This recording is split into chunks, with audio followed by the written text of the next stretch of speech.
gave it all to save me, to make sure I'm safe.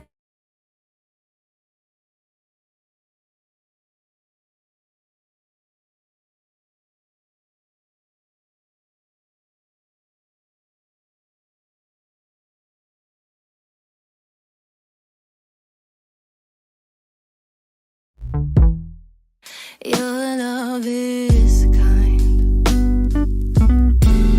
Oh, your love is simple. Dios dice así: cuando llegó el día de Pentecostés, estaban todos unánimes juntos. Y de repente vino del cielo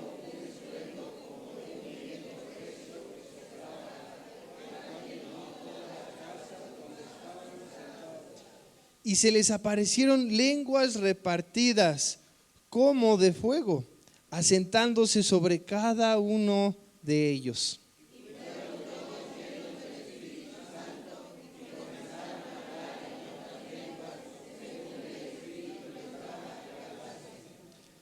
Moraban entonces en Jerusalén judíos, varones piadosos de todas las naciones bajo el cielo.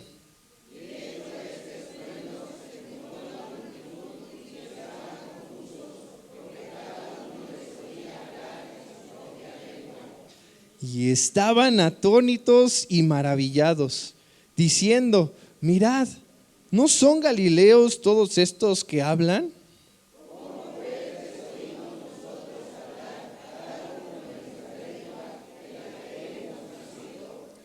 Partos, medos, elamitas y los que habitamos en Mesopotamia, en Judea, en Capadocia, en el Ponto y en Asia.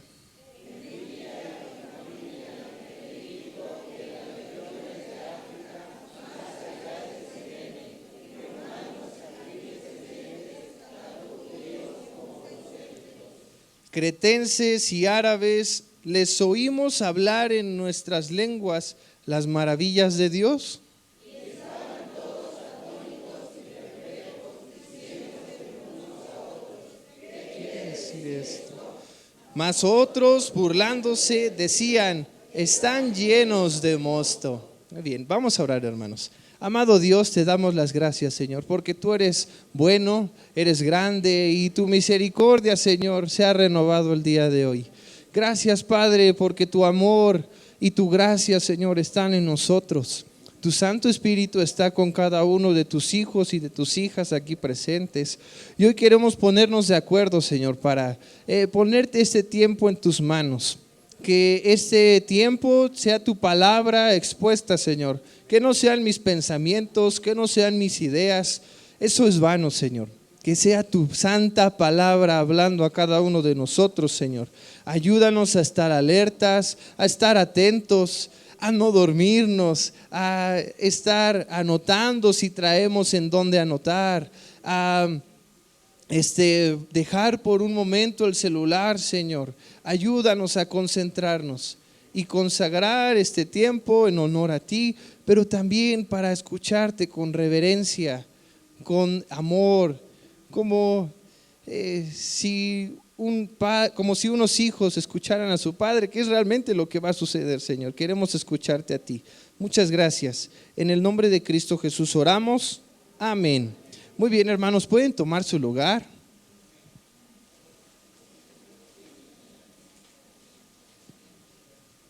El tema de hoy es algo, podría decirse absurdo, pero, no lo que vamos a hablar, que lo que hablemos sea absurdo, sino el tema, el nombre del tema.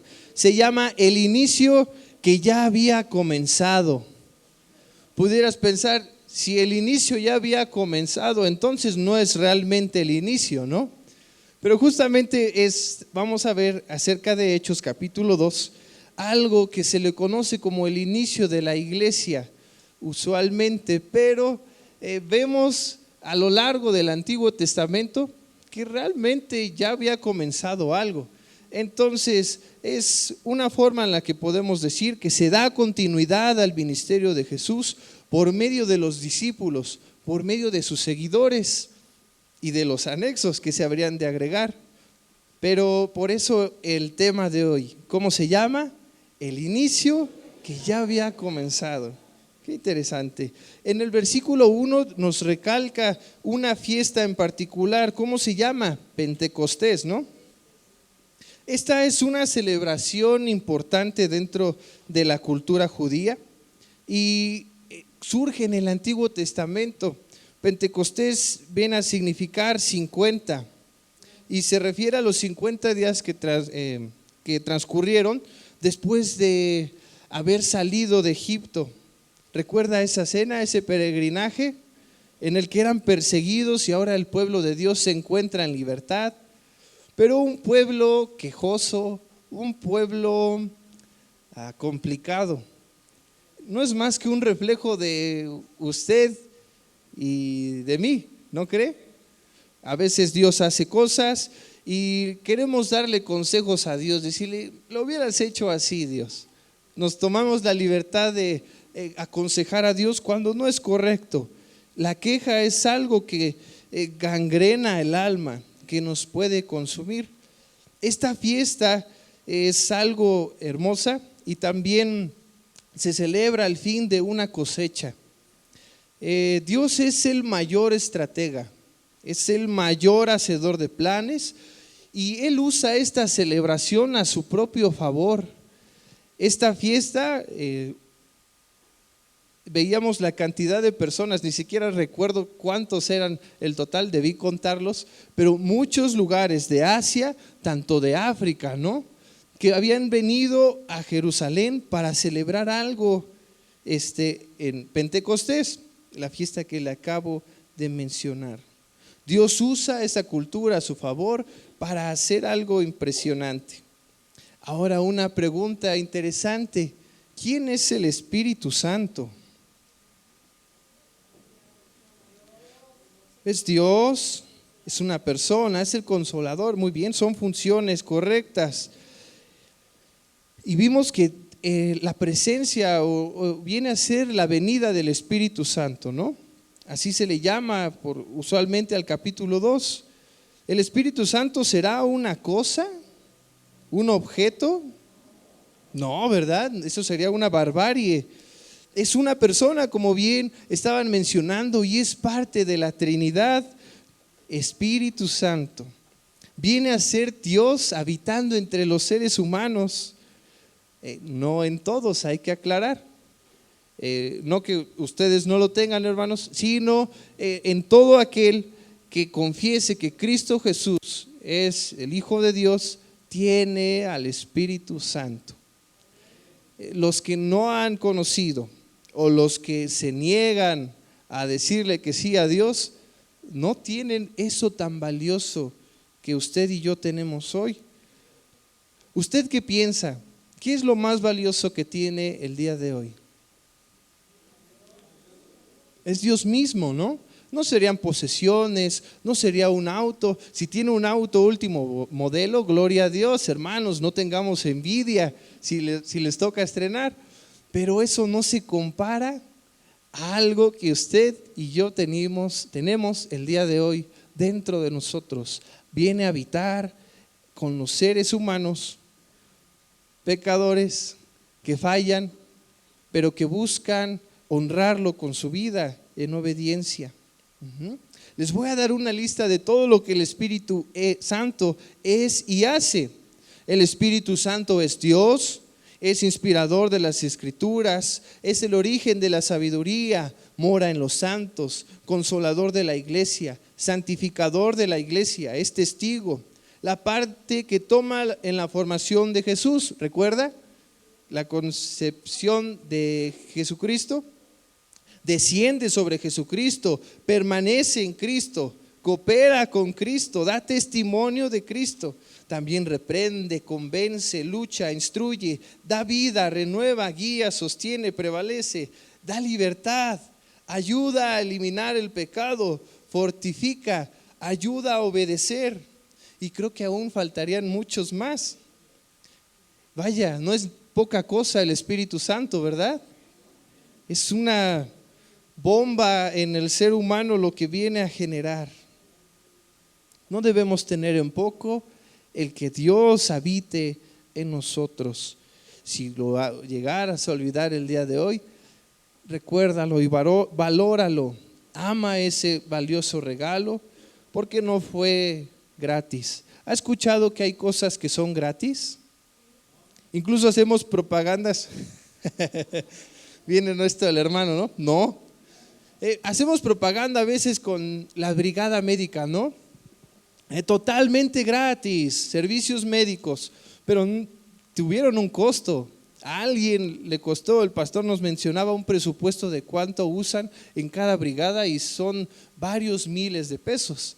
Entonces no es gratis. Nuestra salvación costó la vida más preciosa de todo el universo, fuera del universo. Él ya existía antes de la fundación del mundo y Él murió por ti y por mí. Eso es valiosísimo, no lo olvidemos. ¿Cuál es la razón por la que en esta fiesta de Pentecostés se fueran repartidas las lenguas y comentan, gracias, que se entendían unos con otros, ¿no? Hablando diferente y aún así podían entenderse? Comentaristas sugieren lo siguiente: es una referencia a la Torre de Babel. ¿Recuerda esta historia en Génesis? En que la humanidad trataba de hacer una torre y en la que su cúspide llegara hasta la cima ¿de qué? Del cielo. Y la raza humana en ese entonces fue confundida y dispersada. Con la venida del Espíritu Santo, es Dios diciéndole a la humanidad: les voy a dar una buena razón por la cual deben unirse. Nuevamente los uniré. En ese entonces la gente estaba de acuerdo y se habían propuesto levantar esta torre, pero eso era vano, no era una razón adecuada. Pero por medio de su Espíritu Santo, la iglesia puede hallar unidad, puede traer el reino de Dios aquí en la tierra. Su reino implica ¿qué cosa? Todo lo bueno, todo lo divino que viene de parte de Dios. Jesús nos enseñó claramente cómo hacerlo. Y es nuestra responsabilidad, amada iglesia, mantenerlo y que esto crezca. No que mengüe.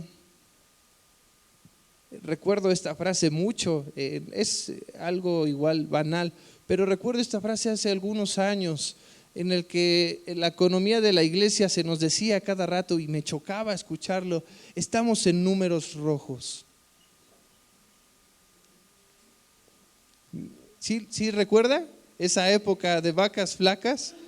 Bendito Dios, hay mejor administración, pero algo que el Señor hace en nosotros es abundar. Entonces no debemos conformarnos a lo que Dios hace en nosotros el día de hoy. El Señor quiere usarnos aún más.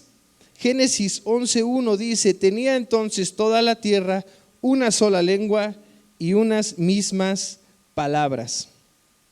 Antes nos entendíamos con una sola lengua y el día de hoy existen aproximadamente 7,100 idiomas. Aquí no se cuentan los dialectos, serían muchísimos más. ¿Cómo poder encontrar armonía cuando ni siquiera puedes entender qué dice una persona? Por ejemplo, ¿has tratado de hablar con una persona en diferente idioma? Aquí los bilingües no cuentan, hermanos, ¿eh? No veo a la hermana Lili. Ya aquí está. Ahorita usted no cuenta, hermano, usted sí sabe. Y también hermanos que tenemos de visita, ustedes no cuentan en este ejemplo. A los que solo sabemos hablar español, y mi hermana Rosita también, ¿verdad? Ella es bilingüe. No recuerdo el dialecto que habla. Zapoteco por ahí dicen, imagínense, wow. Imagínense, habla con una persona y no le entiende absolutamente nada. Quizá puede entender cosas sencillas, pero si quiere hablar algo complicado, va a ser difícil. Usted quizá le pueda decir, queriendo comentarle, gracias hermano, quería comentarle, quiero agua. ¿Cómo le digo que quiero agua? ¿Cómo le haría? ¿No? pero el peligro es que lo puede malinterpretar y le puede traer otra cosa que no sea agua. Entonces no haga esa seña, mejor trate de buscar a alguien que le traduzca. Pudiera malinterpretarse, algo así sucedía y sucede el día de hoy. Muchos conflictos son por que no nos podemos comprender, no solo en cuestión de idioma, sino también en cuestión de nuestro egoísmo, en cuestión de nuestros intereses. Las señales en forma de fuego, recuerda bien el pasaje que leímos hace rato y también el estruendo que hubo. Estas señales pretenden llamar la atención a los que están reunidos. Imagínense que la hermana Vicky ahorita allá atrás se enoja y da el portazo a la puerta. ¿Cómo voltearía? Si se está durmiendo, pues se despertaría, pero si está atento, ¿qué es lo primero que haría? ¿Qué está pasando? Señal de alerta, ¿no? Es lo que busca esta señal. El viento y el fuego eran elementos que solían acompañar las manifestaciones de Dios en el Antiguo Testamento.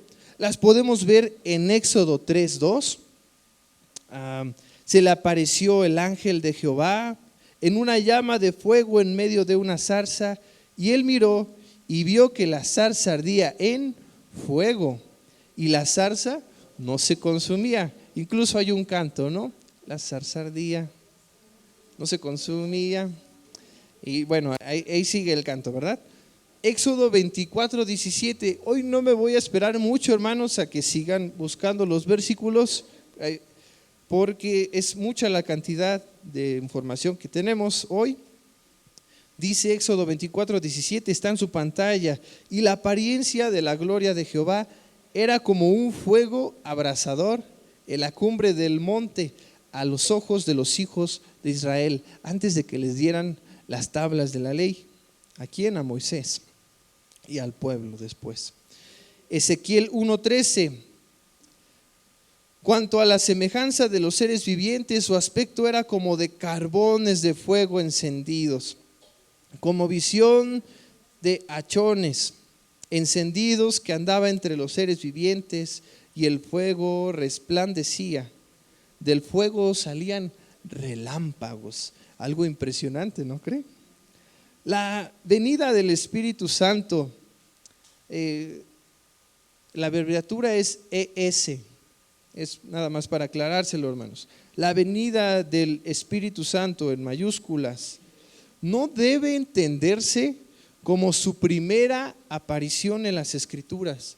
Me estoy refiriendo a Hechos capítulo 2, ni tampoco fue la primera vez que los discípulos, como personas individuales, fueron llenos del Espíritu Santo. Serían algunos ejemplos de personas que fueron llenas del Espíritu de Dios: los profetas, si gusta apuntar las citas, Nehemías 9:30, también Balaam en Números 24:2, Saúl, aún con sus fallas, primero de Samuel capítulo 10, versículo 10. Personajes en el Nuevo Testamento como Juan el Bautista. Juan el Bautista murió mucho antes de Pentecostés, ¿no? Y él era lleno aún antes de su nacimiento, aún en el vientre de su madre. ¿Cómo se llamaba? Elizabeth. ¿Y su papá? Zacarías. ¿Y qué hacía Zacarías? Era un sacerdote. Muy bien, hermanos, hoy venimos bien despiertos con todo. También María en Lucas 1:35. Ya mencionamos a Elizabeth y a Zacarías. También el Espíritu estaba sobre Simeón, un sacerdote que cargó a Jesús, y a Ana en Lucas 2, el capítulo 2, en específico Simeón en el 2:25. La importancia o la relevancia de Pentecostés, de la venida del Espíritu Santo, nunca superará, hermanos, nunca va a superar, a la resurrección de Jesucristo, ya que sin la resurrección de Jesucristo no hubiera venido el Espíritu Santo. Es una cadenita, ¿no? Y aún pudiéramos ir aún más antes. Si no hubiera nacido Jesucristo, pues no hubiera vivido, no hubiera hecho su ministerio, no hubiera muerto, no hubiera resucitado, no hubiera ascendido a los cielos. Y entonces, 50 días después, aproximadamente, no hubiera venido el Espíritu Santo. Y ahora no debemos confundirnos, amados hermanos. Podemos tener al Espíritu Santo, pero no estar viviendo su llenura. Son dos conceptos diferentes. ¿Qué significa llenos del Espíritu Santo? O la plenitud del Espíritu Santo. Al día de hoy no es correcto creer que debe estar acompañado de señales, tal como el sonido o un fuego abrasador, y que realmente decía como fuego, no sabemos bien cómo era. Si bien sucedieron y fueron pasajeras, pero el espíritu que estaba en ellos, ¿qué hizo? Perduró. En ningún momento se retiró de ellos. Entonces, ¿qué es la plenitud del Espíritu Santo? En el Nuevo Testamento es una forma de expresarlo en varias maneras. Significa ser bautizados en o con el Espíritu Santo. También significa la venida del Espíritu Santo en alguien. Significa la vida cristiana victoriosa. ¿Cómo decimos cuando les preguntamos cómo estamos, hermanos? Bendecidos y en victoria. ¿Estaría usted viviendo una vida plena en el Espíritu Santo? También es el señorío de Cristo en nuestras vidas, reconociendo su crucifixión y su resurrección. Algo bien importante, hermanos, no es un privilegio restringido o exclusivo para unos cuantos favorecidos tener al Espíritu Santo. Si usted se encontrara en una iglesia en la que le dicen, solo tal persona tiene al Espíritu de Dios, ustedes, en resumen, les dirían pecadores, por ser así, no tienen al Espíritu de Dios. No, hermanos, Dios viene a habitar en cada uno de los que son llamados sus hijos, en los que son llamados de muerte a vida eterna. Dios habita en nosotros. No hay accesos VIP aquí, hermanos. No hay, bueno, es más juvenil. En Six Flags hay se conoce Pass Flash, ¿no? Pasas rápido. No hay eso aquí. Si tú quieres conocer a Dios, tienes que leer el libro que tienes en tus manos. Tienes que, iba a decir desgraciadamente, tienes que ver menos series, menos películas, menos tiempo reparando el auto, menos tiempo quizá limpiando la casa. Las hermanas bien alegres, ¿no? Ya oíste, mi amor, puedo tener la casa mugrosa. No es permiso, hermanas, ¿eh? No es permiso para tener la casa en desorden. Y lo siguiente, amados hermanos, espero que no se malinterprete. Lo que les voy a decir no es un permiso para vivir una vida en pecado, al contrario, es animarnos, motivarnos a que cada día Dios nos santifique. Conocemos en la Biblia un personaje llamado Bernabé. Es un ejemplo claro de quien podemos leer que era lleno del Espíritu Santo. Busque Hechos capítulo 11, versículo 24. Nada más tengo las citas ahí. Solo vamos a leer ese primero, los demás solo se los voy a mencionar. 11:24, me dice amén cuando lo tenga. Dice así: porque era varón bueno y lleno de ¿qué? Del Espíritu Santo. Más bien, ¿de quién? Perdónenme. ¿De quién estaba lleno? Del Espíritu Santo y de fe. Y una gran multitud fue agregada al Señor. Es un ejemplo claro. El Espíritu Santo estaba en Bernabé. Algo que también hizo Bernabé, y lo encontraremos en Hechos 4:37, él tenía una heredad y la vendió y trajo el precio y lo puso a los pies de los apóstoles. O sea que tenía buenos recursos económicos y se desprendió de ellos. ¿Eso quién se lo puso a él en su corazón, hermanos? ¿Dios? ¿Lo manipularon los apóstoles? No, el Espíritu Santo hace eso también en nosotros. Esa generosidad viene de parte de Dios. Aquí no le estamos dando mensajes con doble sentido o ¿cuál es el otro? Con doble intención de decirle, hermano, ven a su terreno y yo lo voy a administrar bien. No, nada de eso. Es el Señor haciendo esta obra para que siga su reino. Esto es lo que le quiero llamar su atención, hermanos. Ser lleno del Espíritu Santo no produjo en Bernabé una vida sin pecado. ¿Escuchó bien? Ser lleno del Espíritu Santo no produjo una vida sin pecado. Es algo controversial, ¿no? ¿Qué es no? Si Dios está en mí, ya no debo pecar jamás. Vemos en Gálatas capítulo 2, versículo 11 al 14. Él y Pedro hicieron algo que no enorgulleció a Pablo, al contrario, los amonestó, los regañó. Dice así: pero cuando Pedro vino a Antioquía, le resistí cara a cara. Es una forma de ponerlo bonito el que lo confrontó, porque era de condenar. Pues antes que viniesen algunos de parte de Jacobo, comía con los gentiles, pero después que vinieron se retraía y se apartaba, porque tenía miedo de la circuncisión.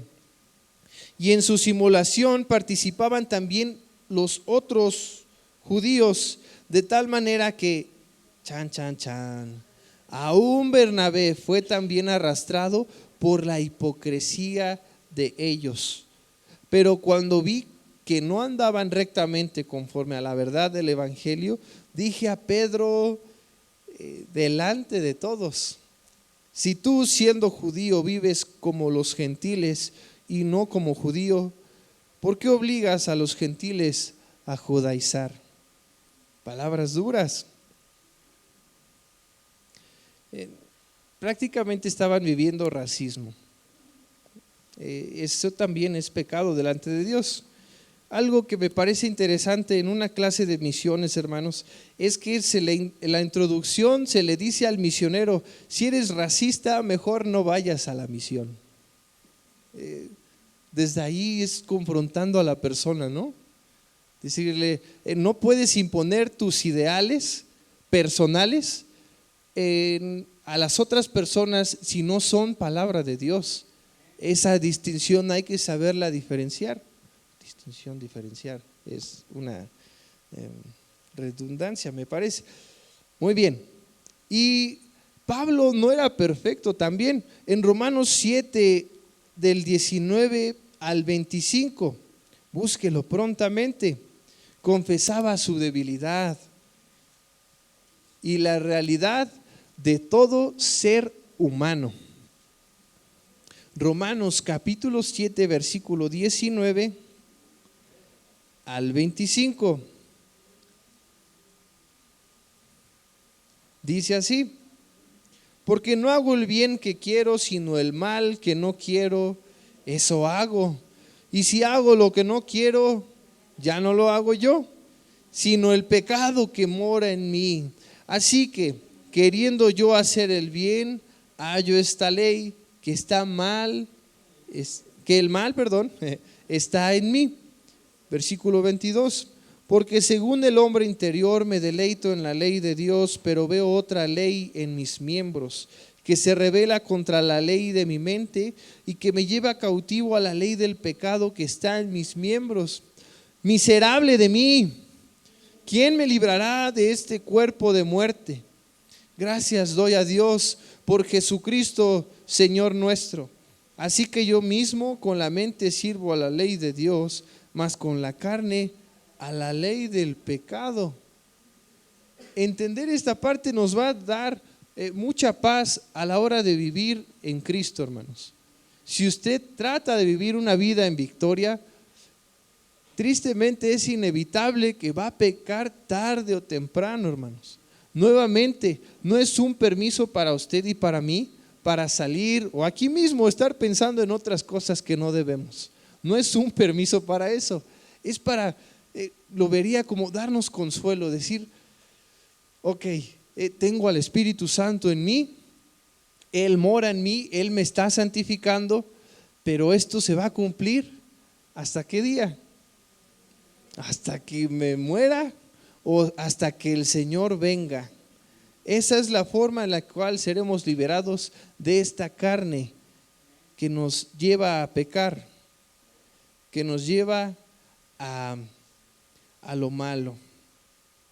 ¿Cuáles serán las señales de la plenitud del Espíritu Santo? Aquí le van una lista de características. Manifestar el carácter de Cristo. ¿Usted el día de hoy es como Cristo? En unas cosas sí, en otras cosas no. La idea es parecernos al varón perfecto. El punto 2, llevar una vida de testimonio. Estar bajo la dirección del Señor. Ejercer, eficientemente los dones del Espíritu. ¿Conoce sus dones? ¿Conoce cuáles son? Muy bien. Y la última, una conciencia de la presencia de lo divino. A cada instante deberíamos de agradecer a Dios que está en nosotros. Ayer un amigo comentaba que a él le gusta orar en el transporte público. Mientras va en sus trayectos de ida y de regreso, ora a Dios. ¿Usted aparta esos tiempos o solo prefiere ir viendo redes sociales? Deberíamos aprovechar cada instante por tener comunión con el Señor, ¿no? Los que estaban llenos del Espíritu Santo se dieron a sí mismos en servicio humilde y en sacrificio.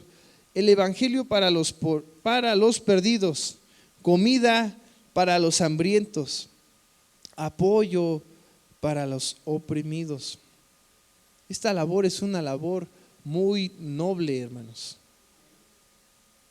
que requiere mucho esfuerzo. La iglesia no solo tiene la responsabilidad de evangelizar, no solo tiene la responsabilidad de decirle a la gente, oye, Cristo te ama. Imagínese a un niño de la calle, usted va con él, le dice, Dios puso en mí compartirte esta palabra, Cristo te ama, Dios te bendiga, adiós.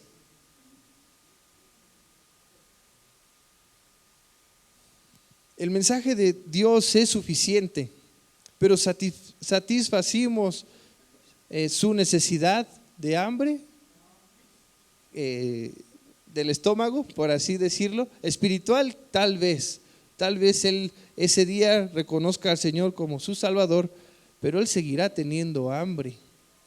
La iglesia ha sido llamada a cubrir necesidades más allá de lo espiritual. Es importante, no quiero quitarle el valor a lo espiritual, pero también debemos ver más allá.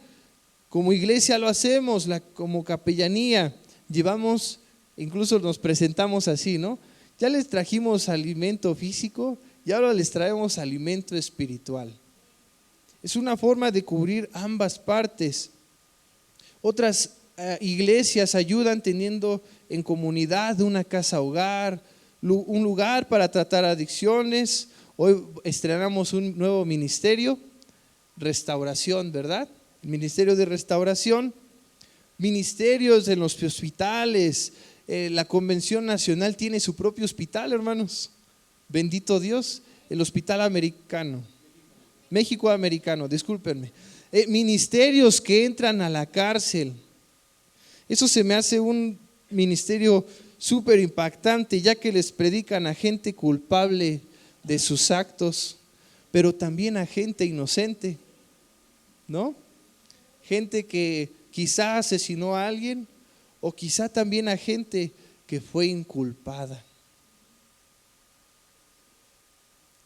El siguiente punto, hermanos, el tema controversial del día: hablar en lenguas.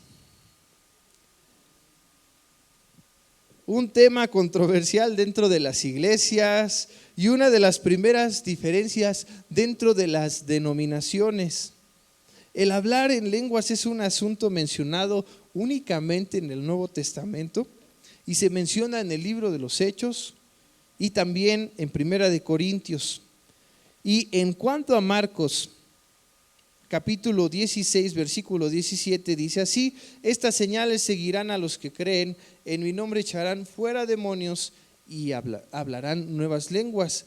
No se encuentra dentro de los manuscritos más antiguos y dignos de confianza. Se cree que fue añadido más tarde durante la transmisión del texto. Esto como tal no es un error. Y ahora una aclaración: las lenguas mencionadas en Hechos y en Corintios son diferentes. Qué interesante, ¿no? Lo podemos ver en Hechos 2:4, en 10:46 y en el 19:6. Y en el Primero de Corintios los vemos en el capítulo 12 al 14. Según Primera de Corintios 14:22, las lenguas vienen a ser señales para los no creyentes, para llamar su atención y provocar al asombro a los infieles, disponiéndoles a la conversión. Primera de Corintios 14:22 dice: así que las lenguas son por señal, no a los creyentes, sino a los incrédulos, pero la profecía no a los incrédulos, sino a los creyentes. En el caso de Hechos capítulo 12 en Pentecostés hubo dos posturas muy claras. Dice así: estaban todos atónitos y perplejos, todos estaban parejos, ¿no? Diciéndose unos a otros: ¿qué quiere decir esto? Y la otra postura, más otros burlándose decían: estos están llenos de mosto. De la señal que veíamos hace rato, hermanos. Estaban briagos, se les parecía, habían tomado vino. Cuando sucede algo asombroso en tu vida, hermano, hermana, ¿cómo respondes? ¿Te asombras por lo que acaba de suceder? ¿O tu mente trata de hallar una explicación lógica, una explicación científica para lo acontecido? ¿Cómo funciona tu mente? Si te gustan las matemáticas, es más probable que trates de hallarle sentido lógico. Decirle: no, quizá no fue Dios, quizá solo fue un accidente, o fue una casualidad, o sucedió algo diferente. Por favor, ten cautela de juzgar lo que pudiera ser Dios mismo. Ten mucho cuidado cuando suceda algún milagro, alguna obra de parte de Dios, y trates de juzgarla con ojos terrenales. Es peligroso. Dios hace lo que quiere, como quiere y cuando quiere, ¿no? Él es soberano, Él decide hacer y deshacer, Él puede hacer sus propias reglas. Funciona mediante patrones, pero bien puede hacer algunas excepciones dentro de la historia humana.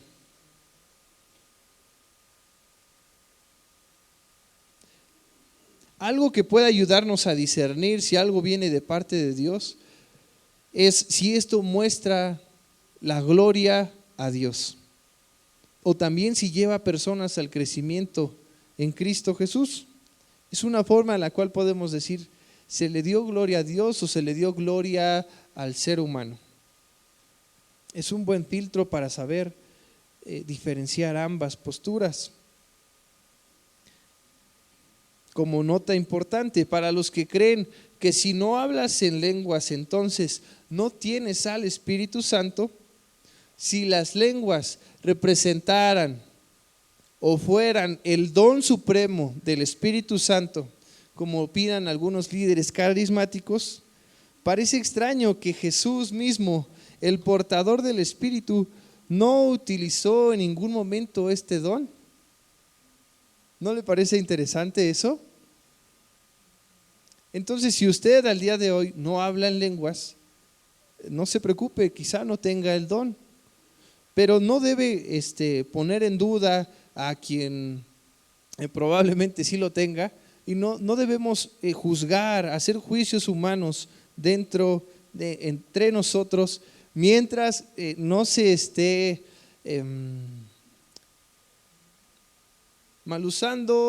manipulando a la iglesia.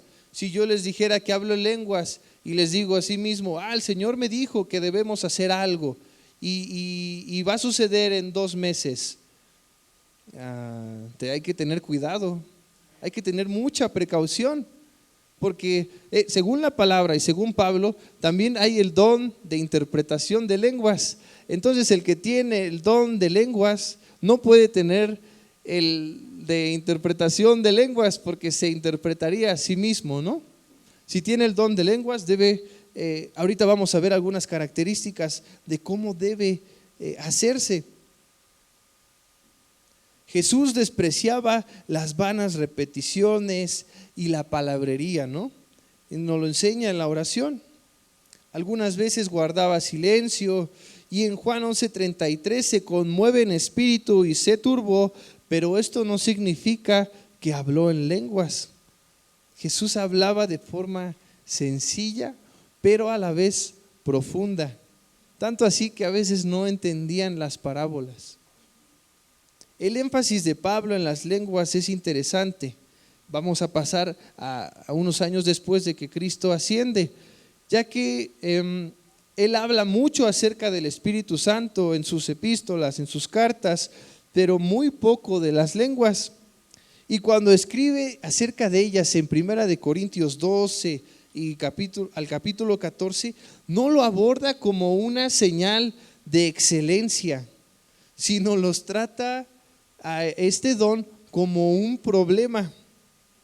No les escribe con la intención de darle más énfasis a las lenguas o felicitarlos por este don. En ningún momento le dice Pablo al pueblo de Corinto, a la ciudad, de Corinto: bravo, están haciendo un buen trabajo con el don de lenguas, sigan así. Al contrario, los estaba corrigiendo. Vamos a buscarlo. 1 Corintios 14, 27 y 28. Es la forma en cómo deberíamos usar el don de lenguas. Si tú el día de hoy, o Dios te ha concedido tener el don de lenguas, gloria a Dios. Y te agradezco por no haber interrumpido en lo que va del mensaje. Estábamos entendiendo lo que Pablo quiere decir a continuación. Dice: si alguno habla en lengua extraña, sea esto por 2 o a lo más 3. ¿Y por qué? Por turno. Y uno interprete. El 28 es la clave. Y si no hay intérprete, calle en la iglesia y hable para sí mismo y para Dios. Sí lo puede usar, pero ¿para quién? Para sí mismo. Es una edificación personal. Pablo no abolió la experiencia de hablar en lenguas en ningún momento. No dijo, ok, ya déjenlo de hacer. No, este hombre no lo hizo y mucho menos lo voy a hacer yo. ¿Quién soy para hacerlo? Solo sí debemos tener precaución, debemos usarlo como se nos indica en la palabra. Había un problema que notaba Pablo en la iglesia de Corinto. Este don lo practicaban de manera desordenada y todas las personas al mismo tiempo. Retroceda un poquito en el capítulo 14, 23 y 25, dice: si pues toda la iglesia se reúne en un solo lugar y todos hablan en lenguas y entran indoctos o incrédulos, ¿no dirán que estáis locos? Pero si todos profetizan y entra algún incrédulo, o indocto, por todos es convencido, por todos es juzgado. lo oculto de su corazón se hace manifiesto, y así postrándose sobre el rostro adorará a Dios, declarando: verdaderamente Dios está entre vosotros. Muy bien. Pablo hace una aclaración, voy a avanzar un poco más rápido. La profecía lo toma Pablo como más excelsa, como un nivel de superioridad que el hablar en lenguas, por estas tres razones. La predicación es superior porque edifica a la iglesia, también porque puede ser entendida por todo el mundo, tan sencillamente como: eres pecador, necesitas arrepentirte y creer en Jesucristo. Eso cualquier persona lo puede captar la idea. Si bien es parte de la obra del Espíritu Santo convencerla a la misma. El 3, porque puede ser usada por el Espíritu Santo para ganar a la gente perdida para Jesucristo. ¿Cómo es esta predicación? Esta predicación en la antigüedad, en el discurso de Pablo en Hechos 2, lo podemos ver del 14 al 36, también llamada como querugma. Es un término para identificar este mensaje esencial de las buenas nuevas. Sirve como un modelo. Es como un bosquejo, hermanos, de cómo era esta predicación. Si usted, no la vamos a leer porque son bastantes pasajes, pero si puede anotar estos 4 puntos sería excelente. Lo va a desglosar así el mensaje de Pedro. El primer punto: testimonios del Antiguo Testamento probando que Jesús es el Mesías. Pedro hace referencias al Antiguo Testamento. 2, un relato del ministerio público y de la pasión de Jesús. Pasión significa entrega, hermanos. Por eso la pasión de Cristo, la entrega de Cristo. El 3, la confirmación divina de su mesianismo en la resurrección, de la cual los apóstoles afirmaban ser testigos oculares.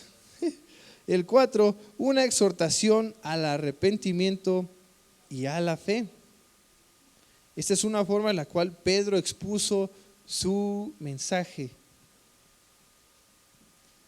Dentro de este mensaje hay un versículo que entra o puede entrar en conflicto con diferentes posturas, con diferentes doctrinas. Hechos 2:38. Ahí lo tiene, dice: Pedro les dijo: arrepentíos y bautícese cada uno de vosotros en el nombre de Jesucristo para perdón de los pecados y recibiréis el don del Espíritu Santo. Este pasaje ha sido mal usado por algunas iglesias. Es usado para enseñar la regeneración bautismal.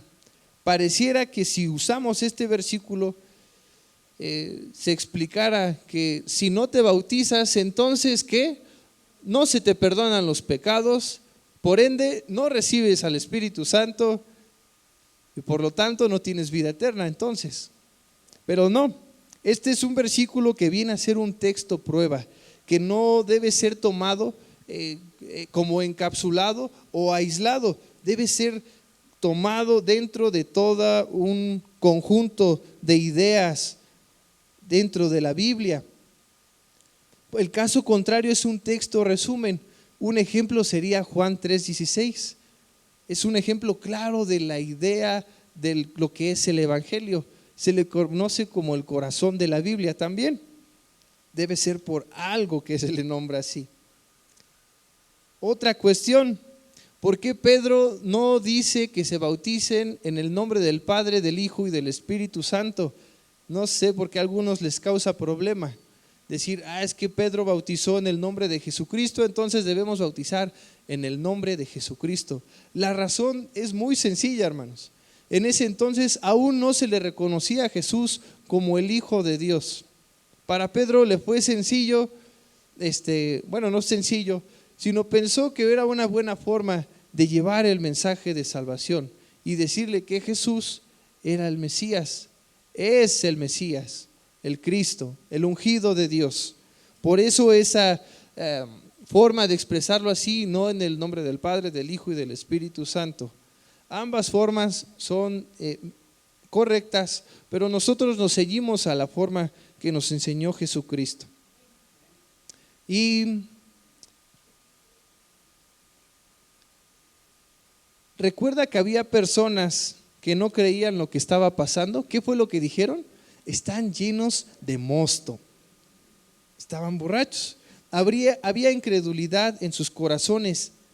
Pase al versículo 41 del capítulo 2, dice: así que los que recibieron su palabra, ¿cuál palabra? ¿De quién? De Pedro. Fueron bautizados y se añadieron aquel día como 3,000 personas.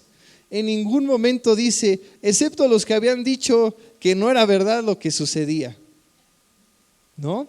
La profecía, la predicación viene a ser parte importante dentro del evangelio, porque es una forma en la cual el Señor usa la locura de la predicación para convencer a las personas de su maldad y de su pecado y de que necesitan a un Salvador. Quizá hoy pienses en una persona que te ha hecho mucho daño, que te ha lastimado, que te ha maltratado, que te ha faltado al respeto. Quizá puedas pensar, esta persona yo creo que no se salva. ¿No es una postura correcta dentro de alguien que se hace llamar hijo de Dios? Uno ora al Señor y le dice: Señor, está en tus manos, sé que tú harás la obra, y ahí te desprendes, pero jamás digas que alguien no tiene salvación. No es nuestro trabajo juzgar o hacer ese juicio en específico a sus vidas. ¿Y cuál es el propósito de que viniera el Espíritu Santo, hermanos? Lo veíamos en la Torre de Babel. Todos se entendían. Hoy estamos unidos por Cristo Jesús y hoy tenemos comunión. Podemos tener koinonía. Del versículo 43, y sobrevino temor a toda persona, y muchas maravillas y señales eran hechas por los apóstoles. Todos los que habían creído estaban juntos, se hacían muecas, no se saludaban. Si se veían en la calle, volteaban al otro lado. No, ¿verdad? Estoy leyendo la versión 2024 en aposento. No, no es cierto. No es broma, hermanos, no es broma, es broma. Si no lo saludo en la calle, hermanos, es porque no lo vi, no porque no lo quiera saludar. No, dice que tenían en común todas las cosas y vendían sus propiedades y sus bienes y lo repartían a todos según la necesidad de cada uno, perseverando unánimes cada día en el templo y partiendo el pan en las casas. Comían juntos con alegría y sencillez de corazón, alabando a Dios y teniendo favor con todo el pueblo. Esto es precioso, hermanos. Y el Señor añadía cada día a la iglesia los que habían de ser salvos. Termina como cuento, ¿no? Y colorín colorado, este cuento se ha acabado. Ahí pudo haber terminado, pero vaya que sigue una parte difícil en la persecución de la iglesia, que Dios mismo usa la persecución para expandir a su reino, para expandir su palabra. La koinonía viene a tener dos dimensiones, hermanos. Podemos verlo como una gráfica vertical y horizontal, para con Dios y para con el ser humano, las cuales no pueden ser separadas. Si nosotros decimos que amamos a Dios, pero el hermano o hermana que tienes al lado, ¿no lo amas? No lo digo yo.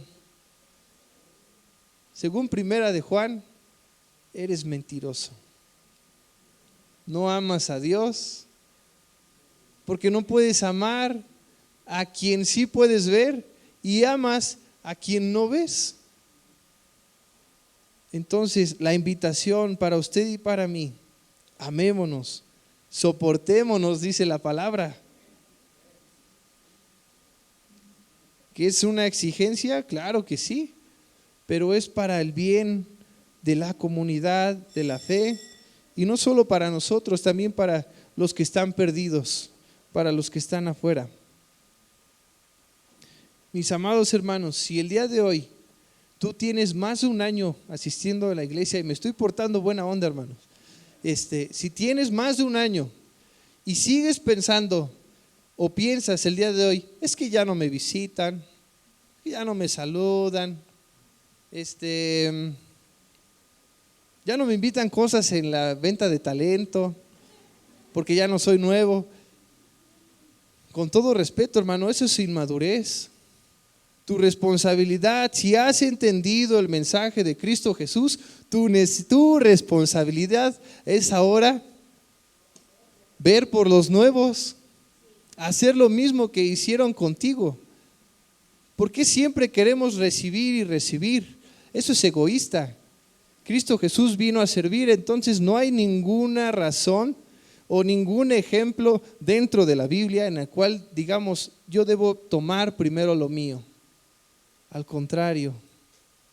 Y por eso dije, hermanos, me estoy viendo buena onda. Debiera ser en menos tiempo entender esta idea tan importante. El día de hoy, ¿ya reconociste quién vino por primera vez? ¿Ya lo saludaste? Hay veces en que hay mucha gente y no se puede saludar, pero tienes esa necesidad, ese deseo por saludar, por bendecir a esas personas, por aprender sus nombres. Y preguntarte, ¿quién vino hoy por primera vez? ¿A quién voy a visitar esta semana? ¿A quién le puedo preguntar si necesite que ore por algo? El amor y el servicio deberían ser parte de nuestra esencia como iglesia. Y nuestro punto de encuentro, amada iglesia, es Jesucristo. Y también es que tenemos su Santo Espíritu el día de hoy con nosotros. Le voy a pedir que se ponga en pie, por favor, amados hermanos. Deje su Biblia en su lugar por un momento.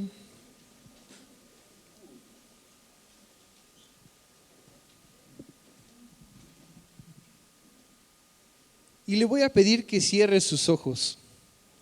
Usted sabía, seguramente lo sabe porque sé que estudian la palabra. Jesús oró por nosotros.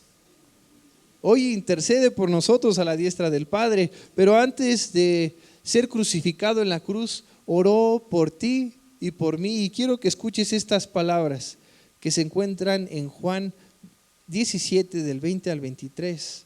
Cierra tus ojos, escucha estas preciosas palabras, esta hermosa oración que hacía Jesús por ti y por mí. Mas no ruego solamente por estos, sino también por los que han de creer en mí, por la palabra de ellos, para que todos sean uno como tú, oh Padre, en mí y yo en ti, que también sean ellos uno en nosotros, para que el mundo crea que tú me enviaste. La gloria que me diste, yo les he dado, para que sean uno, así como nosotros somos uno. Yo en ellos y tú en mí, para que sean perfectos en unidad, para que el mundo conozca que tú me enviaste y que los has amado a ellos como también a mí me has amado. Qué preciosa oración, hermanos.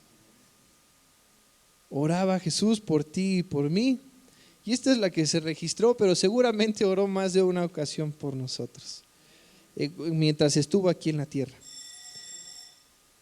Entonces, hermanos, teniendo esto en nuestros corazones, el deseo de Jesús es que dejemos las contiendas, que dejemos las diferencias y que nos concentremos en lo importante. ¿Quién es el importante? Es Jesucristo. Es que su mensaje sea predicado y sea compartido en todo el mundo. Vamos a orar, hermanos, por esto y bendigamos a esta iglesia, a nuestras iglesias, no a nuestras iglesias, a las iglesias que están alrededor de nuestras colonias.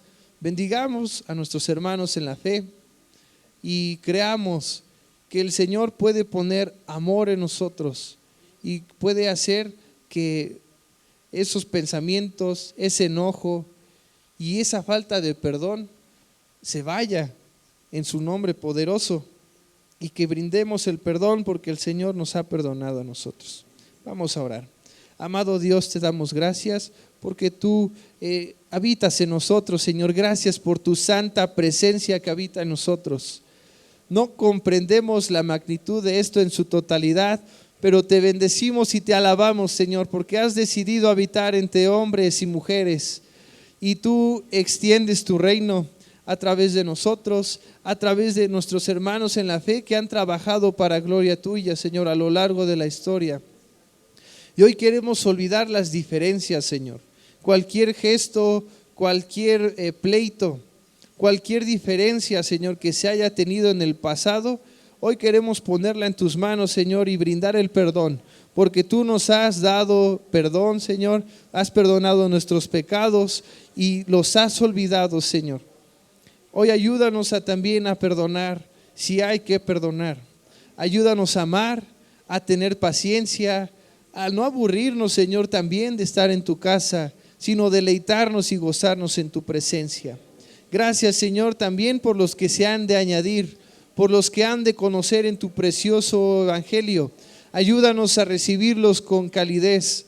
Ayúdanos también a discipularlos y que ellos puedan crecer en el entendimiento de tu palabra y que aprendan solamente tu palabra, Señor, no pensamientos humanos, sino tu palabra que da vida eterna, tu palabra que es verdad.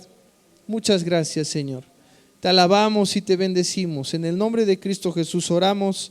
Amén. Démosle gloria a Dios, hermanos. Él es bueno.